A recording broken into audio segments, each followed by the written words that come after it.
Okay, so let's begin. So the prompt says the government should offer college and university education free of charge to all students. Okay, so should education be free and should government should be responsible for giving education free whenever whether it comes to college or whether it comes to university to all of its students? And the direction says write a response in which you discuss the extent to which you agree or disagree with the recommendation. Explain your reasoning for the position you take. Okay, guys, just give me 1 sec. Just give me 1 sec. I need to check one thing. Yeah, I think everything is working fine. Yeah. Okay. Write a response in which you discuss the extent to which you agree or disagree with the recommendation, explain your reasoning for the position you take. In developing and supporting your position, describe the specific circumstances in which adopting the recommendation would or would not be advantageous, and explain how these examples shape your position. So if I quickly go through the analysis here just on the top of my head, and I'm like, okay, should government be allowing education for all? Yes or no? So I think I can make up with a lot of points in the domain of yes, that education should be free for all. My first point would be something to the fact of, hey man, education should be a right and it should not be a privilege. And now the question is why? Why should someone even believe me? The immediate response to that would be that if you are basically only allowing people to have education who have, let's say, financial stability from their parents, then eventually we will not be able to discover, this unique talent which might stay hidden for the rest of their life. Let's say a person, let's say, who can be an awesome engineer might at best stay a mechanic or a technician and might not be able to provide the technology to his country, which will eventually boost the economy, blah blah blah, or help others, help people or worldwide to, resolve problems, that kind of stuff. The second reason I think why education should be free is because when you have more education, when the literacy rate is high, then people tend to have high quality lifestyle because of, high employment, and maybe there is research and development, and because of that research, you can extract, refined products that can eventually enhance the economy or boost, the overall quality life of a certain country, blah blah blah, that kind of thing. I think these are my 2 points. My first point, I'm just going to quickly revise that education should be a right, not a privilege. We should firmly believe in egalitarian community in which everyone should be treated equally. If I'm only allowing the rich to have education, I'm not being a democratic ruler. The second should be that, hey, literacy helps eventually to boost the economy and lifestyle, blah blah blah. However, how can I disagree with that? So the way I would disagree with this by saying that, hey man, if you are basically giving education free to everyone and literally everyone, then the problem of high quality education, especially the resources and especially the pay of, professors and teachers and all the staff who are responsible for, teaching and, running the entire academic building. I mean, how are you expecting to basically, pay them all, given the fact that you have a huge population? I mean, it could be possible that if you are a small country, like there are many countries in Europe in which, education is almost free, like Germany, Norway, Finland, that kind of stuff. But what if you are, the prime minister of some giant country in which there is a lot of population? Then what? So then I'm leaning towards, or probably I'm coming up with a concession which says that, hey man, I think that basic education should be free, but when it comes to college, upper grad or graduate degrees only people who are on merit, who actually deserve it. Only those students should be given scholarship, and only those students should be given the right to study. And if someone who's having only average grades, then it's probably that he shouldn't be given scholarship, that kind of thing, blah, blah, blah. So this is how I would try to come up with my two bodies, and probably third should be a concession. I don't think so that I can come up with a strong rebuttal. Why? Because I think my third point, which is that hey man, you simply cannot ignore that you have to pay, or you have to come up with resources, or you have to come up with quality of education, and that comes with a price. So I don't think so that I can completely form a strong rebuttal with that. So now that I'm done with my initial analysis, I think it's time to go to the essay and find out what Ryan has basically stated. So he says education is a necessity in the present day world, but unfortunately, only a few can afford it, and hence, government should create programs or provisions to provide free college and university education to everyone. Only a few can afford it. It would have been really nice if you kind of like stated some evidence that only few can afford it. But anyway, since it's just an introduction, okay. I mostly agree with this ideology for mainly two reasons. However, I do concede that this creates a very big burden on the economy of the country, and it is difficult task to manage.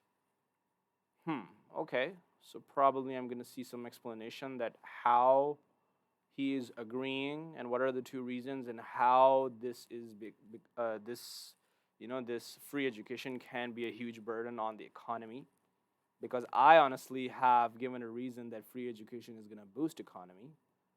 So looks like we're going to have a debate in our in this session. So anyway, let's see what happens. Firstly, education should be accessible to all and should not be limited only to the few who could afford it. Now, the second I read it, I'm thinking, why? Like, why it should be this way? So, if I think this is kind of like my first point, that education should not be a privilege, it should be a right, and everyone should be given the right to achieve his dreams and whatever education he needs. Because if you're not doing that, there is a risk of, not fully using the given talent or potential of your people, and which might eventually may not help you to progress. Let's see what Ariane has written. This is how I would come up with my second sentence, or the following statement. Let's see what Ariane has done. Educated community tend to create a positive, uplifting, safe, and a healthy environment for everyone. How? Like, how? So you started by saying that not everyone, so education should be given to everyone. And then he shifted to another point by saying that educated community tend to create a positive uplift. Okay, so he has literally emerged in my first 2 points. And this is, I think, somewhat similar to what happened last time. I was expecting an explanation that why everyone should be given the right to educate himself, but then he shifted that, hey, you know what? When everyone has education, probably you have a good society, or something to this effect, right? Hmm.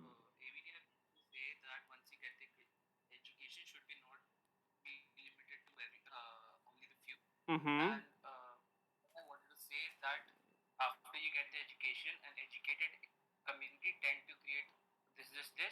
Mm-hmm. Mm-hmm. Okay, okay.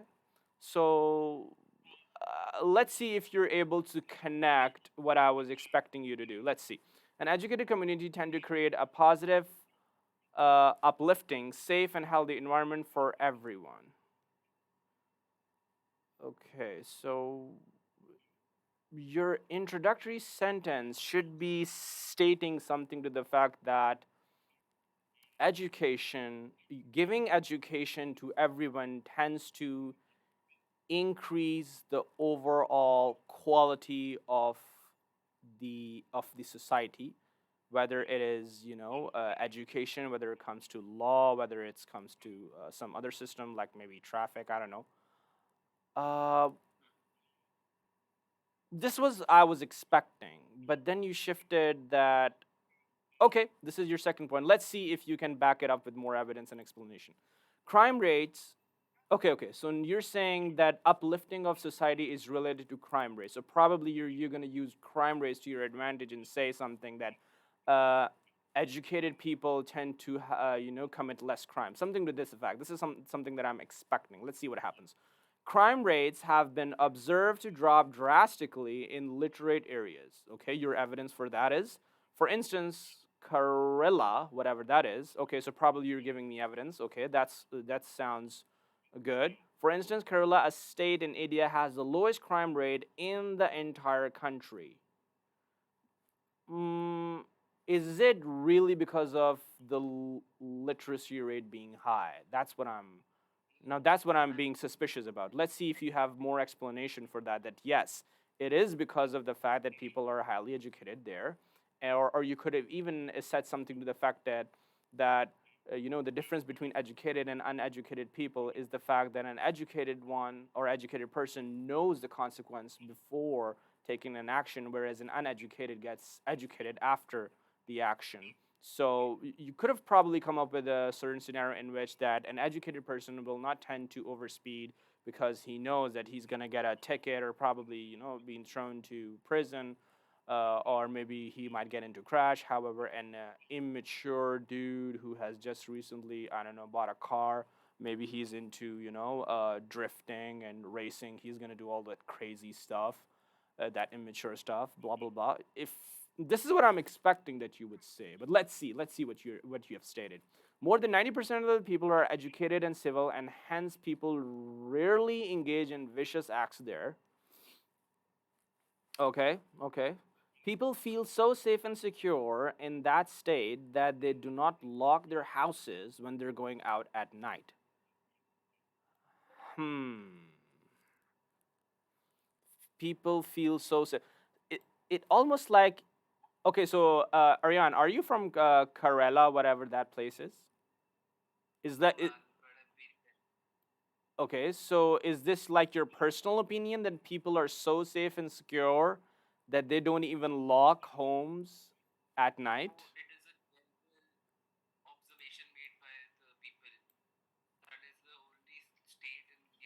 Mm-hmm.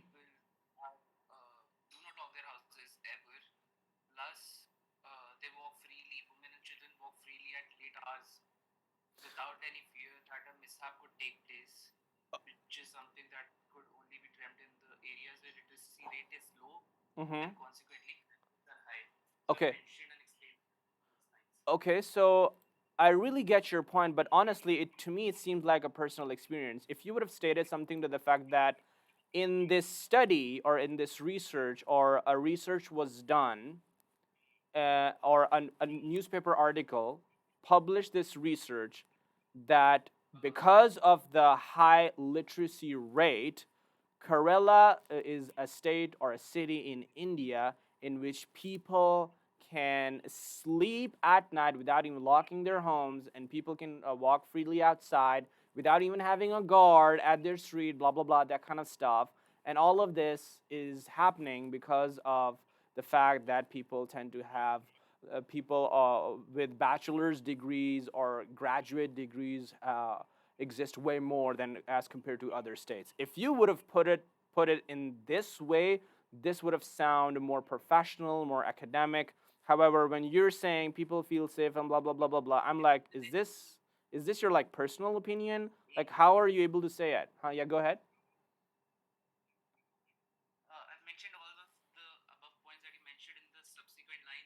Okay, okay, okay. Then let's see. Let me read it. People see women and children walk freely late without fear, and mishap could take place, which is something that can only be dream of in areas where literacy rate is low and consequently crime rate are high. You didn't mention anything which kind of like states the fact that it was a research or probably a news article was published, which kind of like this is the stuff that, for instance. Mm-hmm.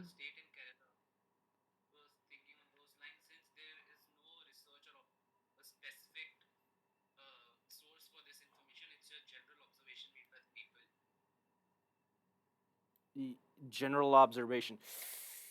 Okay, general observation. Would someone buy a general observation, especially if you're writing an academic paper? I don't think so.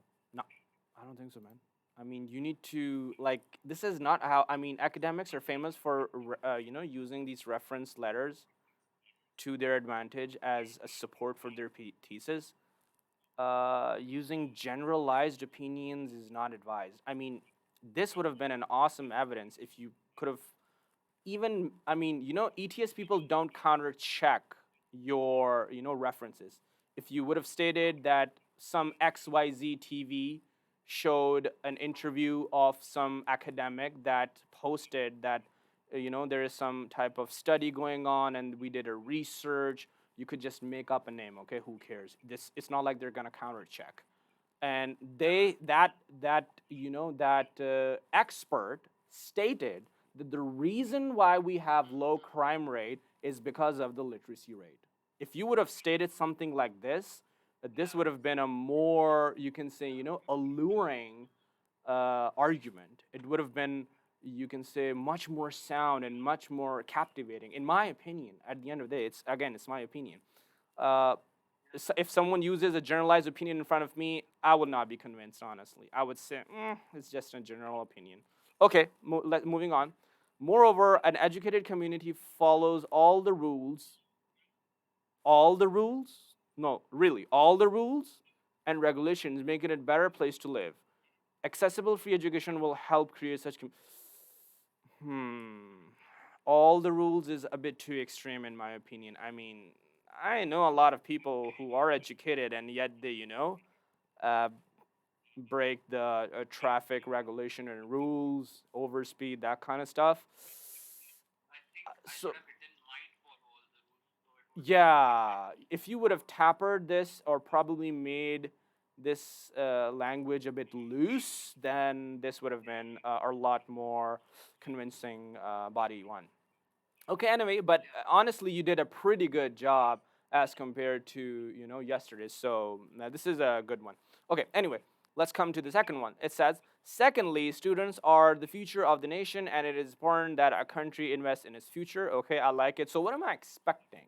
I'm expecting that you're gonna say something to the fact that if we are not investing in our future generation and if we're not giving them education, that but at the end of the day, it's almost like drilling holes in our own boat, and everything is just going to backfire, and then we're basically creating an army of people who are not educated, who are not self-sufficient, and then eventually our economy is going to go downhill and not uphill. This is what I'm expecting. Let's see what you have stated.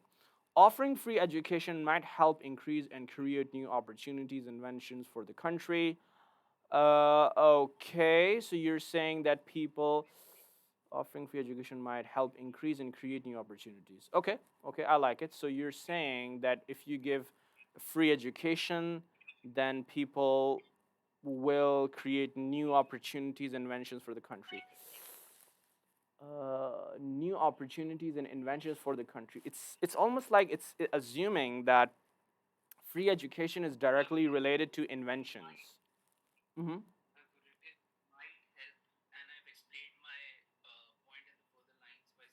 Okay, okay, okay. Okay, let's see you have to say. For instance, a student given scholarships to university might start a corporation in the future. Okay, good, good, like Elon Musk, and give back to the community by generating new employment opportunities. Okay, let's say he is a businessman and he's creating opportunities. Okay, I like it, I like it. And services, and also act as an inspirational figure in the society, motivating others. Okay. Like Jeff Bezos, Elon Musk, Steve Jobs. I think there's a lot of stuff that you can mention here. I'm not exactly sure if you have taken their names. I don't know. Another example. Ooh. So if you would have mentioned any of these names, this probably would have been awesome. But anyway, another example could be that they go on to make an invention or do something that makes their country proud and stand out in the world, like finding a vaccine for a virus or landing a rocket on Mars. Okay, cool. I like it. So you're trying to make people a scientist. I like that. The chances of both of these scenarios coming true increases if they have the right education. Okay, so the chances or the probability of you having successful entrepreneurs, businessmen, scientists in your nation is by letting education free for everyone. This is what I'm kind of like seeing as a summary of the overall passage. Let's see how you have summarized it. Hence, many of our fees should, hence, money or fees, tuition fees, should not be a limiting factor for these talented students with the S, and government should definitely help them. Okay, I like this one. The second body paragraph is way better because even though there were general examples, could have stated some specific names, but even though I like it, it has much more convincing sense to it. Let's see what is your concession. You start with, however, giving free education to all students wanting to attend colleges and universities would in turn create a very big economic problem of the government. No, economic problem for the government, so okay, let's think how you're going to say that. Just using my pre-thinking strategy. This is a strategy, by the way, I use in my reading comprehension. So you're saying that giving free education is gonna create some economic problems to the government, whereas previously you have stated that this is gonna boost the economy or create jobs and this type of stuff. Hmm. Okay, so probably you're saying that it is, yeah, so the government has to pay for everyone. Probably in this sense. Okay, let's see. Government provides these services to the people through the taxes they collect, hence increased economic burden of the government could lead to the drastic increase in the taxes, which in turn might have some negative implications on the people. You could have explained something to the effect of, people have to, buy more expensive products, and people have to pay more taxes, and everything is getting, expensive and beyond the reach of an average person. You could have mentioned like the price of petrol or something to this effect. I think this needs more explanation. Like, what are the negative implications on the people? Okay, probably you ran out of time, I believe, right? Okay, nobody. But if you had the negative implication, like explained it in a little bit, like 2 to 3 lines, maybe an example, that would have been an awesome concession. Let's see. Hence, I conclude that the government should create programs or provisions to provide college and university education free of cost to everyone for the two reasons mentioned above. However, I do concede that this could have some negative implications on the economy and may be a difficult task to manage. Okay, so this essay clearly deserves a 4, in my opinion. Like, the first one has some, I would say, the first body had some arguments that didn't seem very captivating to me, honestly. But the second was good. The third one was lacking some explanation, in my opinion. I don't think so. It is a 5. No, because 5 or a plus demands very solid arguments in body 1, body 2, body 3. This essay had a core argument in the second body. The third had some, a lack of explanation. The first one had some, not that much convincing arguments. Overall, I think it's a 3.5 or a 4, something to this effect. So, guys, do you have any questions related to how essays are constructed? And I hope this might have been a good or edifying experience for the rest of us as well. So we have Ednharn and Nina, Myra, BKS. Okay, so guys, do you have any questions before we jump to other questions?